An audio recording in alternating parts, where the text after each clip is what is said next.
don't ask for feedback. Hey, can I have some feedback? Let me explain this to you. Welcome back to another brick. This episode is about how do you speak to your coach? Such a key one. There's so many coaches that we'll come across. But what are some ways to have a better relationship with your coach so that you can get picked and have a successful experience in a rugby team? Welcome back to another Brick episode. My name is Peter Breen, your founder and host of the Rugby Bricks podcast, and today is a Brick episode. Here are 5 ways to speak to your coach. Whatever team you're in, you're going to have a head coach and someone that you got to deal with, and management and all the other staff involved.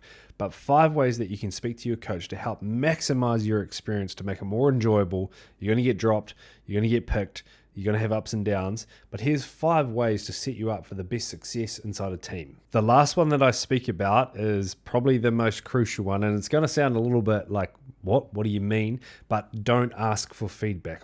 I need you to stop asking for feedback and do this. Number 1, mirror the vibe of the conversation. We do this inside the Rugby Bricks team. If someone comes in with banter, hey Pete, nice haircut, and I feel a bit of that banter vibe, I come back with banter. So banter, meet banter. If someone comes in with professional vibes, hey Pete, I really need to speak with you this morning. Can we please catch up? I come back, no problem at all. Let's set up a time in the calendar right now. So banter meet banter, professional meet professional. Just pick up on the vibe, whatever it is. Meet whatever's coming your way with the same vibe and energy. Speaking of energy, number 2 is turn up to the environment as a consistent human being. When you walk through the door, people need to know that you're turning up consistently day in, day out. You're not coming in tired and low energy and negative, and the next day you're up and about and everything's exciting, and the next day something's happened and you're hysterical, and then the next day we've got no idea who's walking through the door. Your team environment is similar to a workplace. You need to turn up and deliver. You need to have expectations on yourself on what you want to be in that environment. I need you to turn up into this environment and be consistent. The reason why that's so important is when I pick you in a team, I need to be able to trust you that you can execute.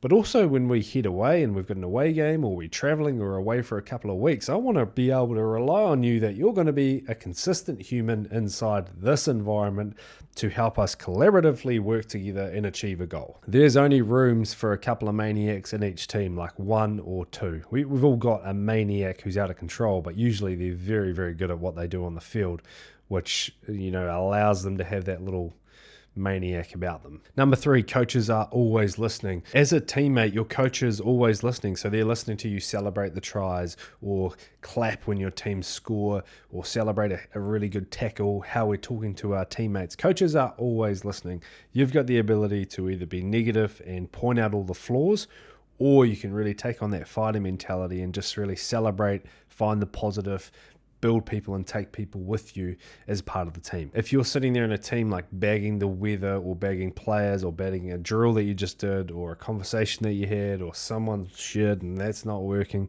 if you're constantly bagging people, coaches hear that as well. Your energy and your vibe is contagious, and it'll spread no matter whether it's negative or positive. Coaches do not want negative people in their environments. Number 4 is decide what your values are. And when I was 22, I went through a pretty hard time just with a bit of anxiety and social anxiety.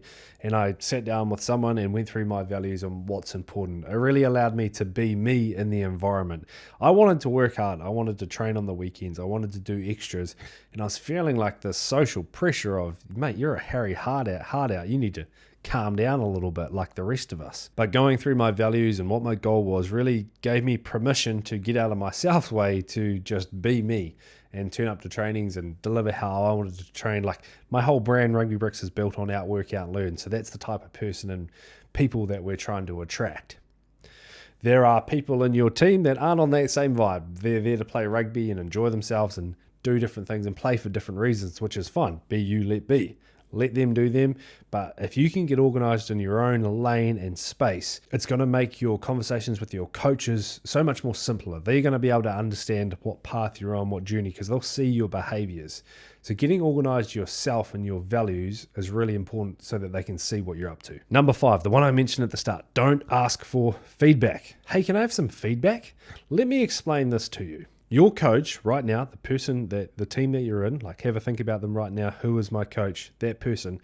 They've got 368 things that they need to do this week. family, coaching sessions, session plans, message that person, organize this. This is happening. I need to get that sorted so that this happens in 3 weeks' time, so that we're organized, so that the trailer has to go down there and make sure that the gear's over there, got to wash the kit, got to do the team naming, got to put the post up. Then in a month's time, we're organizing the... There is 368 things that coach has to do this week. When you turn up and you go, can I have some feedback?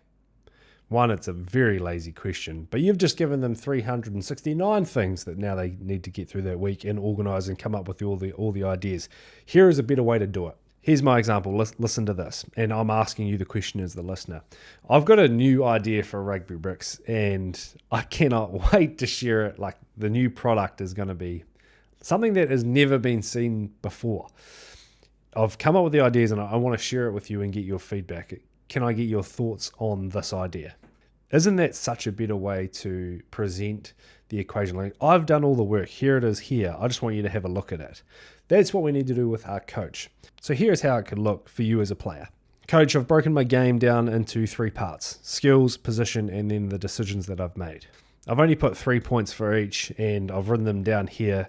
Can you have a look at it? And if you want to give me some feedback and just, am I on the right track, or any comments on this, like the work's already done, that would be really good, just so that we're on the same page. So you've gone from saying, hey coach, I need you to sit down and think about my game and the different plays and watch some videos. That's an hour task to actually give quality feedback to me as one player in your team, to, hey coach, here's all my ideas. I've done all the work. Just want you to have a look so that we can be on the same page and move forward together. It also identifies that you're taking ownership of your own game and you actually care about what you're doing and improving your performance. Like, the people that turn out with the best questions, the best ideas, the amount of times I've been asked, hey, can you teach me how to pass? Can you teach me how to kick? Such a poor question. That old saying of there's no such thing as a dumb question, I totally disagree with it.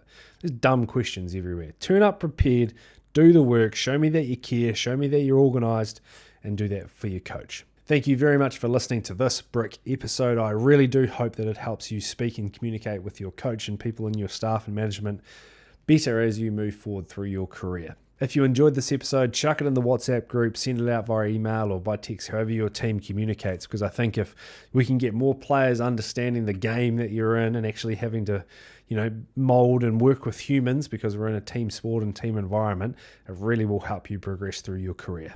I'll see you again on the next Brick episode. Let's chuck on that Space Jam music. And when you're finished with that, I suppose you're gonna fly, huh?